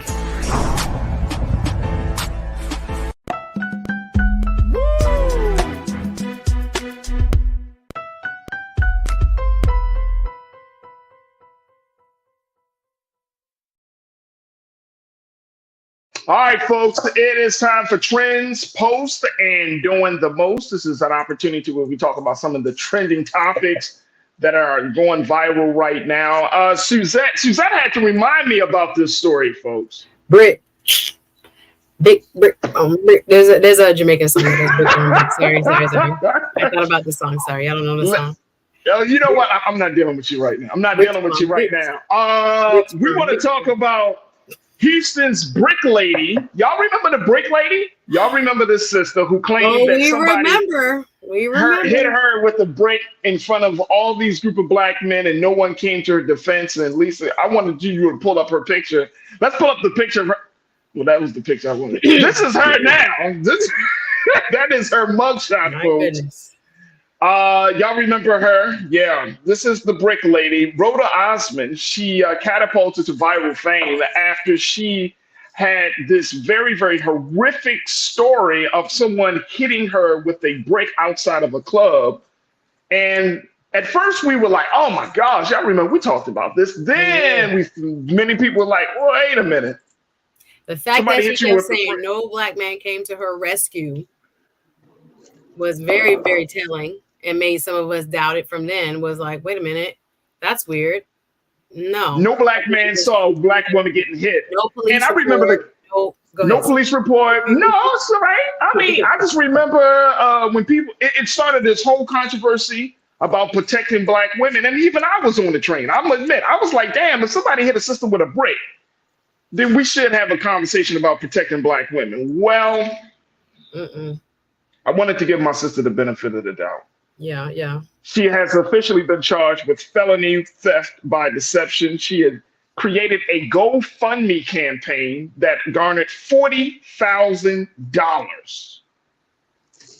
As a result of that, she created the story. It was a lie. And now she has been charged with fraud as a result of that. So to be a little balanced, I've seen comments she's made on Shade Room underneath this post with her mugshot saying she's looking forward to her day in court and whatnot. And I think it presumes that she's, probably going to plead that she didn't do anything. I think she has been released on bond, but it is horrific if the allegations are proven, false, and it looks by all accounts that they are.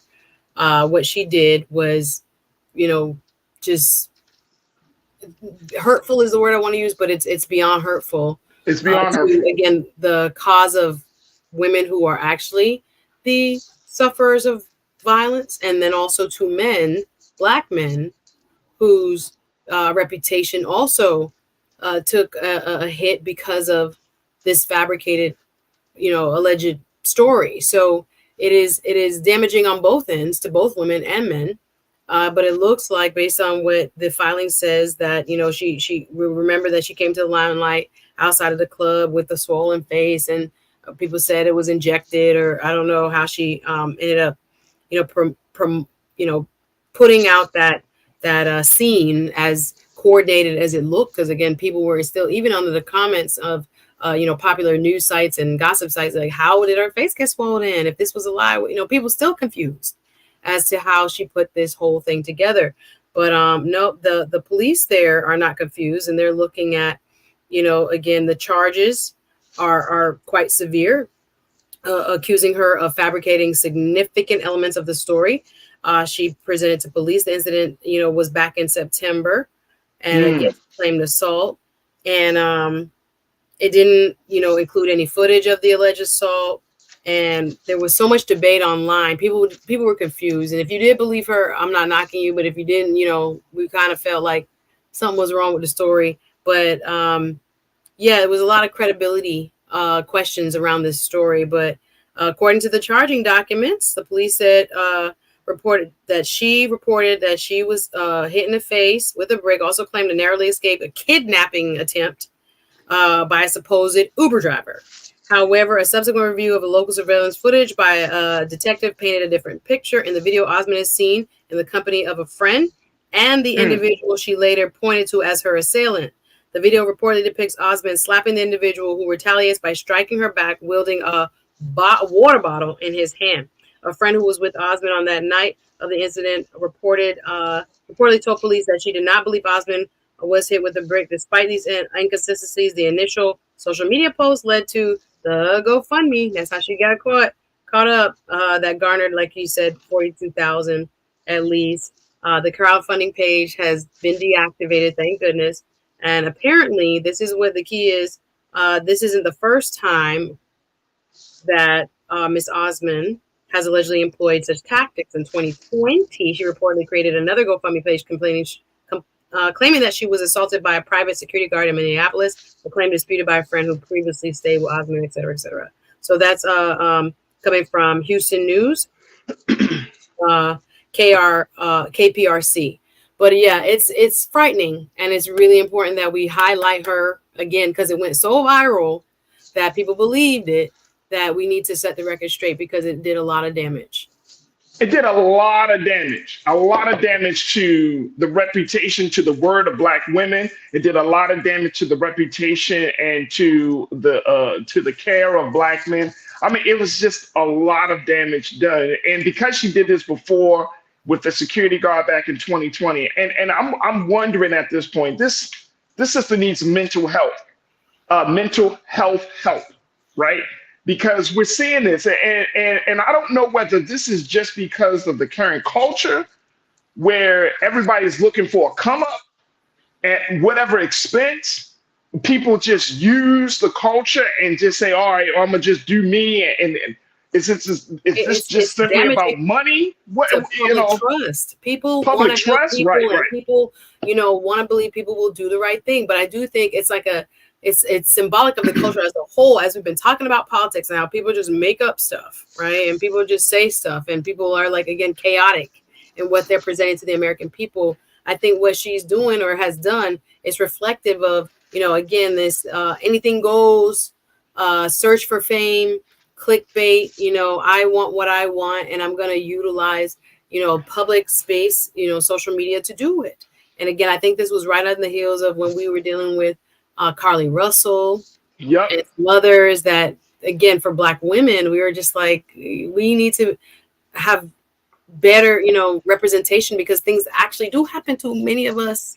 And unfortunately, because these blew up so much, the public, outcry was just like, look at them and how badly they're behaving. And, they got the whole country to pay attention, only to be, fabricating allegedly what happened. So it was it's very scary, but it's good to see that it seems like, some accountability has been presented to her. And again, she will get her day in court, and we'll see if the evidence continues.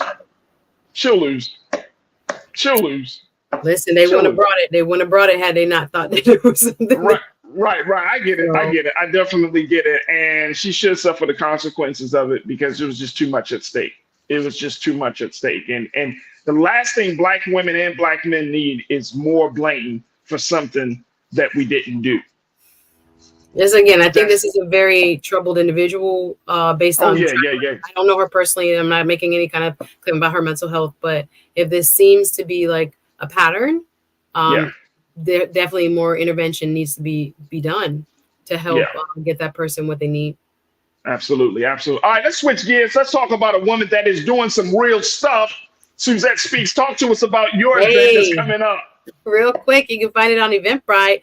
I've been doing a series of social networking events called Politicking Networking Social here in South Florida. We've been switching up locations, and tomorrow we'll be actually up in Fort Lauderdale. So if you're around, we're bringing political leaders, business leaders, just community leaders at large to come in and rub shoulders. I'm going to have a presentation by a supervisor of elections, again, talking about 10 minutes, key issues, the vote by mail re-registration that needs to happen en masse, because the most reliable voters are those who vote by mail, right? Anything can happen on election day. People forget, people can't get off work. All this stuff can happen. So we want to encourage people from the comfort of their home to order their vote by mail. Check your registration status on your supervisor of elections for your county where you live.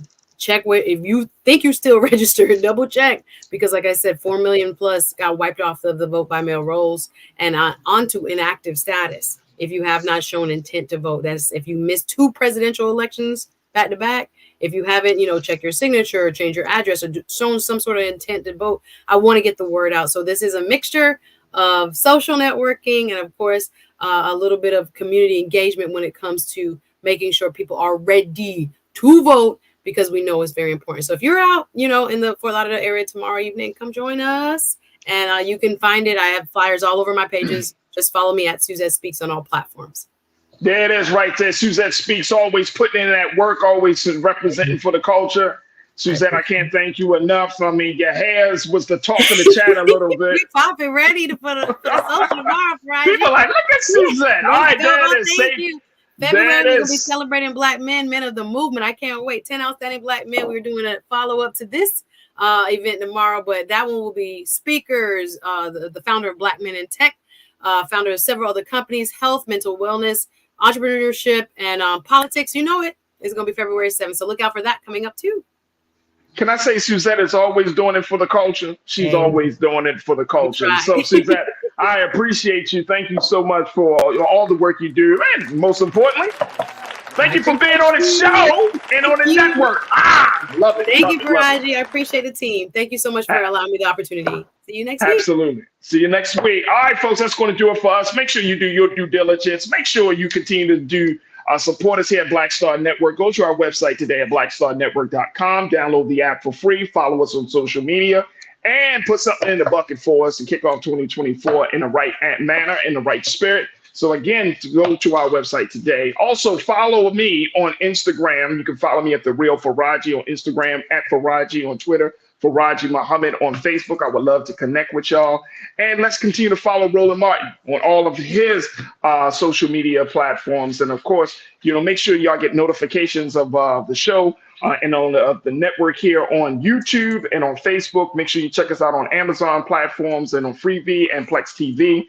And just continue to follow us and be a part of this process that we call a digital movement that we are embarked upon. So thank you, thank you, thank you. Stay tuned. Up next at 6 p.m., Roland Martin Unfiltered. As always, never be afraid to challenge what's wrong. Stand for what's right while being yourself in the process. God willing, we'll talk tomorrow. I got some great stories for us tomorrow. Y'all going to be, we're going to have a fun time tomorrow. Got my sister Trinette Collier checking in. Get my brother Sinead Wakorfor in. And of course, I want to have you joining us. So make sure y'all tune into the show tomorrow right here, only here, exclusively here.